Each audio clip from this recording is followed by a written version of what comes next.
Europe के देशों ने अब खुलकर अमेरिका के राष्ट्रपति डोनाल्ड ट्रंप के खिलाफ एक कूटनीतिक विद्रोह कर दिया है।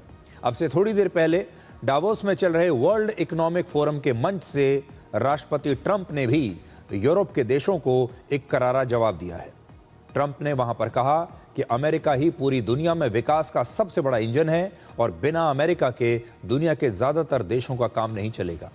ट्रंप के भाषण के लिए सिर्फ 45 मिनट का समय तय था, लेकिन उन्होंने 70 मिनट तक भाषण दिया। 1 घंटे और 10 मिनट का यह भाषण था। ट्रंप ने कहा कि अमेरिका ही पूरी दुनिया में विकास का सबसे बड़ा इंजन है और ट्रंप ये भी कह रहे हैं कि उन्होंने यूरोप की काफी आलोचना की और उन्होंने कहा कि यूरोप के जो देश हैं वो डेनमार्क की रक्षा नहीं कर पाएंगे। ट्रंप ने फ्रांस और कनाडा जैसे देशों की भी बड़ी आलोचना की है। आप उनकी 5 बड़ी बातें सुनिए जो उन्होंने आज कहा है। पहला, ग्रीनलैंड की सुरक्षा सिर्फ अमेरिका ही कर सकता है और अमेरिका के लिए भी ग्रीनलैंड उतना ही जरूरी है। दूसरा, ग्रीनलैंड पर कब्जे का विरोध करने के लिए उन्होंने डेनमार्क को एहसान फरामोश कहा है। तीसरा, आज कनाडा जो भी है वो अमेरिका की वजह से है और कनाडा के प्रधानमंत्री को ये बात याद रखनी चाहिए। चौथा, ट्रंप को शक है कि अगर कभी अमेरिका को जरूरत पड़ी तो नेटो उसकी मदद करेगा। उन्होंने कहा कि अमेरिका अपने सहयोगी देशों के लिए पूरी तरह खड़ा रहता है, लेकिन उन्हें इस बात का भरोसा नहीं है कि वही देश वक्त आने पर अमेरिका का साथ देंगे, तो इसलिए उन्हें इस बात का शक है। और पांचवां, ग्रीनलैंड को हासिल करने के लिए अमेरिका ताकत का इस्तेमाल नहीं करेगा। वो ये कहते हैं कि मैं चाहूं तो ताकत का इस्तेमाल कर सकता हूं, कोई हमारा मुकाबला नहीं कर पाएगा, लेकिन तब भी ग्रीनलैंड पाने के लिए हम ताकत का इस्तेमाल नहीं करेंगे फिलहाल के लिए। Ask for anything, and we never got anything. We probably won't get anything unless I decide to use excessive strength and force, where we would be, frankly, unstoppable. But I won't do that. Okay? Now everyone's saying, oh, good. That's probably the biggest statement I made, because people thought I would use force. I don't have to use force. I don't want to use force. I won't use force. All the United States is asking for is a place called Greenland, where we already had it as a trustee, but respectfully returned it back to Denmark not long ago after we defeated the Germans, the Japanese, the Italians, and others in World War II. We gave it back to them. Canada gets a lot of freebies from us, by the way. They should be grateful also, but they're not. I watched your Prime Minister yesterday. He wasn't so grateful. But they should be grateful to us. Canada lives because of the United States. Remember that, Mark, the next time you make your statements. Certain places in Europe are not even recognizable, frankly, anymore. They're not recognizable. And we can argue about it, but there's no argument. Friends come back from different places. I don't want to insult anybody and say I don't recognize it. And that's not in a positive way. That's in a very negative way. And I love Europe, and I want to see Europe go good, but it's not heading in the right direction. तो Donald Trump Europe के देशों से बहुत नाराज़ हैं। वो ये भी कहते हैं कि अमेरिका के बिना इन देशों का काम नहीं चलेगा। और यहाँ आपने देख लिया कि डावोस में इस समय, वैसे तो ये एक जगह जो ऐसी है जो भविष्य की नीतियाँ तय करती है, लेकिन इस समय डावोस में कुछ और ही हो रहा है। यूरोप के देशों के राष्ट्राध्यक्ष अब खुलकर सार्वजनिक मंचों से डोनाल्ड ट्रंप की आलोचना कर रहे हैं और वो कह रहे हैं कि हम अमेरिका के सामने अब झुकेंगे नहीं। आज डावोस में चल रहे वर्ल्ड इकोनॉमिक फोरम के दौरान कनाडा के प्रधानमंत्री मार्क कार्नी के भाषण की चर्चा पूरी दुनिया में हो रही है और अभी आपने देखा डोनाल्ड ट्रंप ने उन्हीं के भाषण पर अपनी प्रतिक्रिया भी दी। उन्होंने कहा कि मार्क कार्नी को और कनाडा को तो शुक्रगुजार होना चाहिए अमेरिका का, लेकिन अपने भाषण में मार्क कार्नी ने कहा कि हम लोग एक झूठ की दुनिया में जी रहे हैं जहां कमजोर देश एक मजबूत देश के सामने आत्मसमर्पण की मुद्रा में रहते हैं और ये सोचकर वो ये करते हैं कि इस समझौते से उनके हितों की रक्षा होगी और ये भी एक प्रकार की गुलामी है जो अब और नहीं चलेगी। संक्षिप्त में आपको इस भाषण की 5 मुख्य बातें बताते हैं।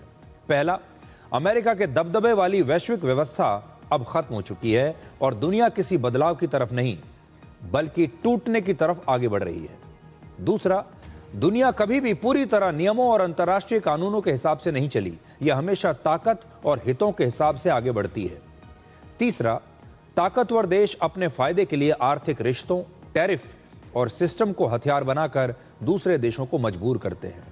चौथी बात उन्होंने कही, कमजोर देश अक्सर चुप रहकर और ताकतवर देशों से तालमेल बैठाकर ये मान लेते हैं कि इससे उन्हें सुरक्षा मिलेगी, लेकिन ये सुरक्षा नहीं बल्कि धीरे धीरे होने वाली एक गुलामी है।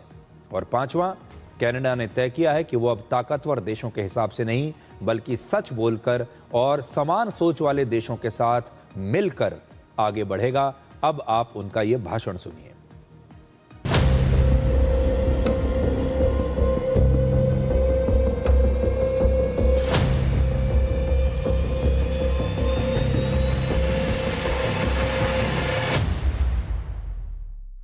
For decades, countries like Canada prospered under what we called the rules-based international order.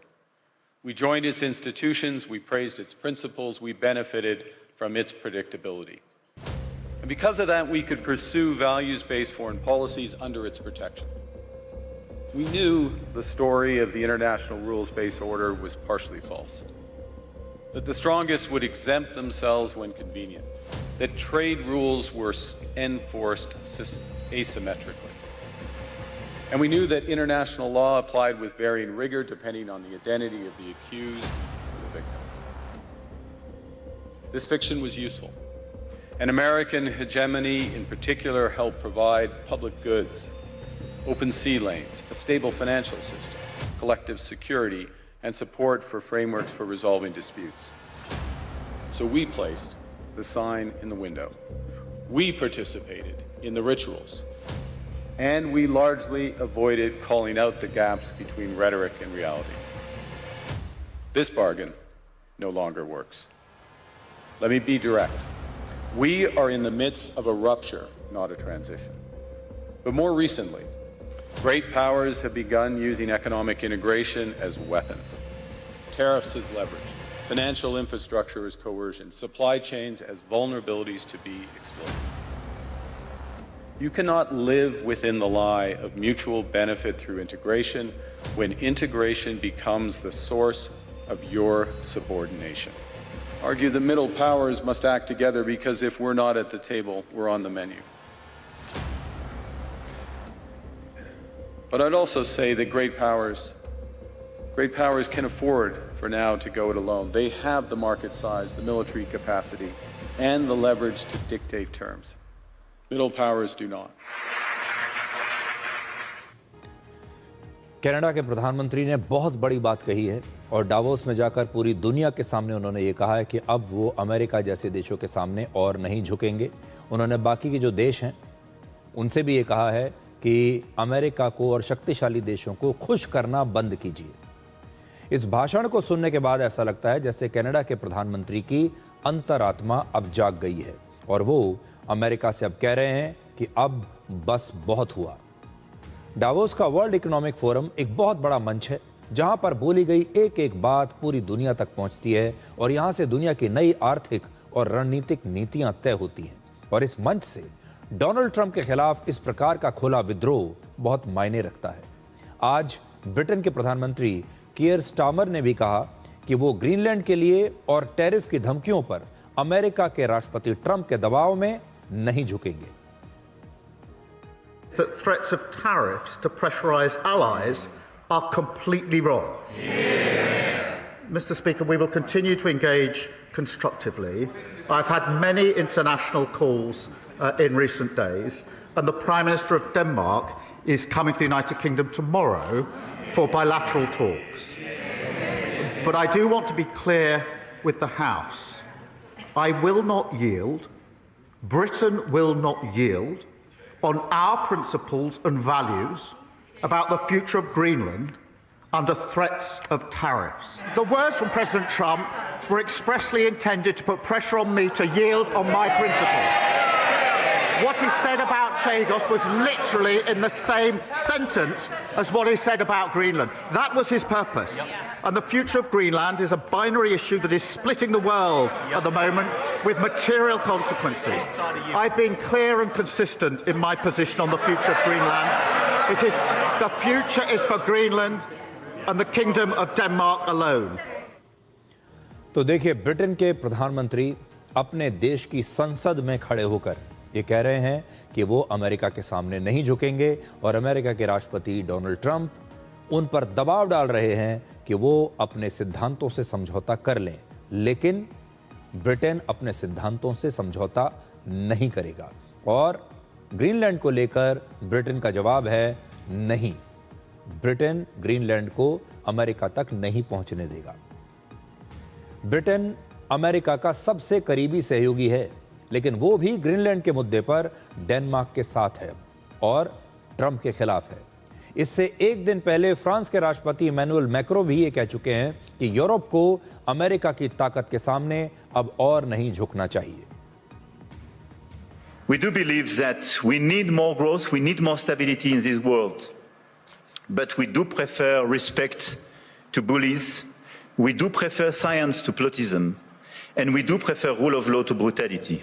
It's as well a shift towards a world without rules, where international law is trampled underfoot, and where the only law that seems to matter is that of the strongest, and imperial ambitions are resurfacing. इसका जवाब आज राष्ट्रपति Trump ने दिया है। उन्होंने अपने भाषण में यह भी पूछा कि आखिर ऐसा क्या हो गया है कि राष्ट्रपति मैक्रों आजकल हर जगह चश्मा पहनकर दिखाई दे रहे हैं। ये भी उन्होंने एक प्रकार से एक मजाक करने की कोशिश की। पिछले साल अगस्त में यूरोप के यही नेता व्हाइट हाउस में डोनाल्ड ट्रंप के सामने ऐसे बैठे थे जैसे किसी क्लासरूम में कुछ छात्र प्रिंसिपल के सामने बैठते हैं। उस समय ये सारे नेता आत्मसमर्पण के भाव के साथ दिखाई दे रहे थे और डोनाल्ड ट्रंप को इस बात का एहसास पहली बार शायद उसी दिन हुआ था कि अब वो इन देशों पर अपनी मनमानी कर सकते हैं। एक और दिलचस्प बात यह है कि यूरोप के ये नेता कैमरों के सामने तो ट्रंप की खुलकर आलोचना कर रहे हैं और उनके दबाव के सामने झुकने से साफ इनकार भी कर रहे हैं, लेकिन पर्दे के पीछे उन्हें पर्सनल मैसेज भेजकर बातचीत का ऑफर भी दे रहे हैं। लेकिन ट्रंप इन नेताओं से भी एक कदम आगे है। जब इमैनुअल मैक्रों ने ट्रंप को एक पर्सनल मैसेज भेजा तो ट्रंप ने उनके इस मैसेज का एक स्क्रीनशॉट लेकर सोशल मीडिया पर पोस्ट कर दिया।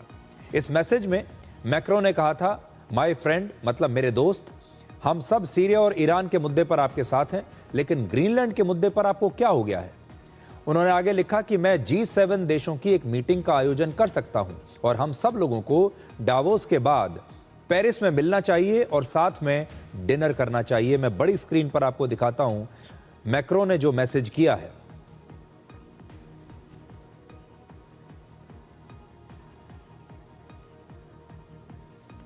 देखिए, वो कह रहे हैं, we can do great things on Iran. I do not understand what you are doing on Greenland.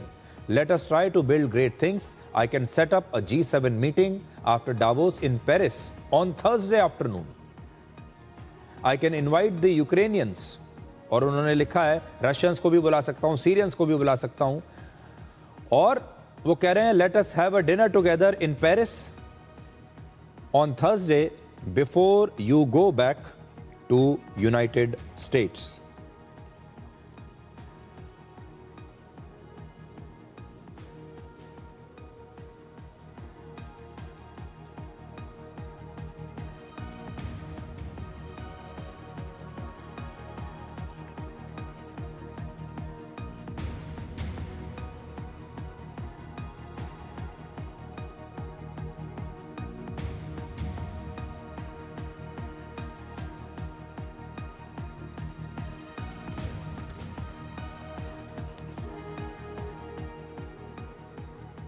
वैसे पूरी दुनिया इस बात को जानने के लिए बड़ी तत्पर है कि इमैनुअल मैक्रों आजकल जब आ रहे हैं तो वो एक चश्मा पहनकर आते हैं, जैसा कि तस्वीर अभी हमने आपको दिखाई। ये देखिए, इस तरह का चश्मा पहनकर आजकल वो हर मीटिंग में जा रहे हैं। और तो लोग पूछ रहे हैं कि आखिर ऐसा उनकी आंख पर क्या हुआ है, आंख में क्या हुआ है जिससे वो छुपाने की कोशिश कर रहे हैं। लेकिन ऐसा बताया जा रहा है कि मैक्रों को आंख में कुछ इन्फेक्शन हुआ है जिसकी वजह से उन्हें ये चश्मा पहनना पड़ रहा है, और ट्रंप ने भी यही सवाल किया। अब देखिए, मैक्रों ने जो मैसेज भेजा, जो अभी मैंने आपको दिखाया डोनाल्ड ट्रंप को, डोनाल्ड ट्रंप ने इस पूरे मैसेज को सार्वजनिक कर दिया, और शायद इसीलिए इमैनुअल मैक्रों अब इतने सख्त बयान दे रहे हैं। लेकिन क्या यूरोप के ये 27 देश एक साथ मिलकर भी अमेरिका के बिना अपनी रक्षा कर सकते हैं? बयान तो बहुत बड़े बड़े दे रहे हैं। इन्हें डोनाल्ड ट्रंप का रवैया अच्छा नहीं लग रहा, वो गुलामों की तरह इनके साथ व्यवहार कर रहे हैं। लेकिन क्या यूरोप के ये 27 देश आज अमेरिका का मुकाबला कर पाएंगे? बिना अमेरिका के ये सरवाइव कर पाएंगे? अकेले अमेरिका का रक्षा बजट 81 लाख करोड़ रुपए से ज्यादा है, जबकि यूरोप के 27 देशों का रक्षा बजट इसका करीब आधा है, यानी सिर्फ 40 लाख करोड़ रुपए है। ये अंतर आप देख लीजिए। अमेरिका के पास 5000 से ज्यादा न्यूक्लियर वॉरहेड्स हैं, जबकि फ्रांस के पास सिर्फ 290 हैं, यानी अमेरिका के पास फ्रांस से 17 गुना ज्यादा परमाणु हथियार हैं। अमेरिका के पास 13.5 लाख सैनिक हैं, जबकि यूरोप के 27 देशों को मिलाकर उनके पास 13,30,000 सैनिक हैं। अमेरिका के पास करीब 3,400 फाइटर जेट्स हैं, जबकि यूरोप के 27 देशों के पास मिलकर करीब 1450 फाइटर जेट्स हैं। अमेरिका के पास 11 एयरक्राफ्ट कैरियर हैं, जबकि यूरोप के 27 देशों के पास मिलकर सिर्फ 4 हैं। इसका मतलब है कि समुद्री ताकत में भी अमेरिका पूरे यूरोप से लगभग 3 गुना ज्यादा शक्तिशाली है। अब यूरोप के देशों की बात सुनकर ऐसा लगता है जैसे अमेरिका से उनका मोह भंग हो चुका है और उन्हें अब अपनी दशकों पुरानी गलती का एहसास हो रहा है। तो क्या ये यूरोप के 27 देश अमेरिका से अब अपनी दूरी बना लेंगे, अपना खेमा बदल लेंगे? अगर ऐसा होता है तो अब तक चली आ रही दुनिया की जो पारंपरिक बाइपोलर यानी 2 ध्रुवीय राजनीति चलती आ रही है, उसका क्या होगा? आपने अक्सर ये सुना होगा कि एक धुरी अमेरिका जैसी सुपर पावर पर टिकी है और दूसरी धुरी चीन और रशिया जैसी ताकतों पर टिकी हुई है। ये 2 सुपर पावर्स हैं और दुनिया के ज्यादातर देशों को इनमें से किसी एक की टीम को चुनना होता था। यह कोल्ड वॉर के समय से चला आ रहा है। असल में भारत ने इस स्थिति को बहुत पहले से ही पहचान लिया था और इसीलिए हाल के वर्षों में भारत की मल्टी अलाइनमेंट फॉरेन पॉलिसी रही है, यानी भारत अपने 146 करोड़ लोगों के हितों को ध्यान में रखकर ही किसी भी देश के साथ अपने रिश्ते तय करता है और इन रिश्तों में भारत का हित सर्वोपरि होता है। उदाहरण के तौर पर हम अमेरिका से भी हथियार खरीदते हैं और रशिया से भी। अमेरिका के कहने पर हमने रशिया से अपनी दोस्ती नहीं तोड़ दी। भारत ब्रिक्स का भी सदस्य है और क्वाड का भी सदस्य है। भारत की दोस्ती आज इजराइल से भी है और अरब देशों से भी। भारत के प्रधानमंत्री नरेंद्र मोदी रशिया के राष्ट्रपति व्लादिमीर पुतिन से भी बात करते हैं और यूक्रेन के राष्ट्रपति जेलेंस्की से भी मिलते हैं। और चीन जैसे देशों के साथ हमारा कंपटीशन भी है और कोऑपरेशन भी है। कनाडा अब यह कह रहा है कि अब उन्होंने दूसरे देशों के साथ संबंध बनाने शुरू कर दिए हैं। अमेरिका के बाहर दूसरे देशों से अपने रिश्तों पर वो ध्यान दे रहे हैं। कनाडा के प्रधानमंत्री ने कहा कि अब वो भारत के साथ फ्री ट्रेड एग्रीमेंट पर बातचीत कर रहे हैं। इससे पहले कल यूरोपियन यूनियन के अध्यक्ष ने भी कहा था कि वो भारत के साथ मदर ऑफ ऑल डील्स करने वाली है। अब आपको बताते हैं कि दुनिया में 2 ध्रुवीय राजनीति की परंपरा की शुरुआत कैसे हुई थी। लेकिन ये बात आज हम आपको इसलिए बता रहे हैं क्योंकि अगर यूरोप इस पारंपरिक राजनीति से बाहर निकल आता है, ये जो सुपर पावर वाली राजनीति है कि या तो आप इस खेमे में रहिए या उस खेमे में रहिए, तो जरा सोचिए कि अगर यूरोप के 27 देश अमेरिका के खेमे से निकल आते हैं तो फिर दुनिया की राजनीति का जो संतुलन है उसका क्या होगा? और ये 27 देश फिर किसके खेमे में जाएंगे? क्या ये रशिया के खेमे में चले जाएंगे, चाइना के खेमे में चले जाएंगे? बड़ी बात यह है कि अब इन देशों को इनको ऐसा एहसास हुआ कि इन्होंने सब कुछ अमेरिका के बास्केट में डाल दिया। ये बहुत ज्यादा हद तक अमेरिका के ऊपर आश्रित हो गए और अमेरिका ने इनके साथ धोखेबाजी की है। इसलिए अब ये देश भी शायद वही करेंगे जो भारत करता आ रहा है। तमाम दुनिया के देशों के साथ डील करेंगे, अपने हिसाब से उनके साथ दोस्ती करेंगे और सबसे पहले अपना हित देखेंगे। लेकिन ये जो 2 ध्रुवीय राजनीति है, ये कैसे शुरू हुई? वर्ष 1945 में दूसरे विश्व युद्ध के बाद दुनिया में शांति बनाए रखने के लिए संयुक्त राष्ट्र बनाया गया, उसका गठन हुआ, जिसमें ताकत नहीं बल्कि अंतर्राष्ट्रीय नियमों और कानूनों से दुनिया को चलाने की व्यवस्था बनाई गई। लेकिन सच ये है कि तब दुनिया दो ध्रुवों में बंट चुकी थी, जिसमें एक तरफ अमेरिका और यूरोपीय देश थे, दूसरी तरफ सोवियत संघ और पूर्वी यूरोप के कम्युनिस्ट देश थे। यूरोप से ही औद्योगिक क्रांति की शुरुआत हुई थी और एक समय ऐसा था जब यूरोप के देशों का पूरी दुनिया पर कब्जा था। सबसे शक्तिशाली ये यूरोप हुआ करता था, यहां तक कि अमेरिका भी ब्रिटेन का उपनिवेश हुआ करता था। यूरोप के देश टेक्नोलॉजी और पैसे के मामले में पूरी दुनिया से बहुत आगे थे। इसके बावजूद यूरोप के लगभग सभी देश आगे चलकर अमेरिका की टीम के एक मामूली से सदस्य बन गए। वर्ष 1945 से 1955 के बीच अफ्रीका और एशिया के कम से कम 36 देश आजाद हुए थे। ये वो समय काल है जब भारत भी आजाद हुआ था। भारत 1947 में आजाद हुआ था और मैं आपको जो बता रहा हूं वो ये कि इसी खंड काल में लगभग 1955 तक कम से कम 36 देश ऐसे थे जो आजाद हुए थे, भारत के अलावा। और ये वो समय था जब ब्रिटेन धीरे धीरे इन सारे देशों को आजाद करता जा रहा था। अब ये सारे नए देश थे जो कि पहले गुलाम हुआ करते थे, इसलिए इनमें कोई विकास नहीं हुआ था। इन नए देशों को मजबूर किया गया कि अपनी आज़ादी बचाने और अपने यहाँ विकास करने के लिए उन्हें या तो अमेरिका या फिर सोवियत संघ में से किसी एक को चुनना होगा। इन दोनों के बिना उनका जीवन आगे नहीं बढ़ पाएगा। एक नैरेटिव बनाया गया कि तीसरी दुनिया के देश अकेले और स्वतंत्र रूप से कभी आगे नहीं बढ़ सकते। इस समय भारत ग्लोबल साउथ के इन्हीं देशों को बहुत प्रमोट कर रहा है और ऐसे देशों के साथ बराबरी की शर्तों पर वो साझेदारी भी करता है। आपने देखा होगा प्रधानमंत्री मोदी ग्लोबल साउथ के बहुत सारे देशों का दौरा कर चुके हैं, उनके नेताओं के साथ बातचीत कर चुके हैं और भारत अब अपने आप को एक ऐसी शक्ति के रूप में दुनिया के सामने प्रस्तुत कर रहा है जो कि ग्लोबल साउथ के जो ये छोटे छोटे देश हैं जो इनके साथ दोस्ती कर रहा है, इनकी मदद कर रहा है। लेकिन आज बड़ी बात यह है कि इस समय हो सकता है अगर ईयू और अमेरिका के बीच में ये दरार पड़ गई तो दुनिया की जो वैश्विक राजनीति है ये भी बदल जाएगी।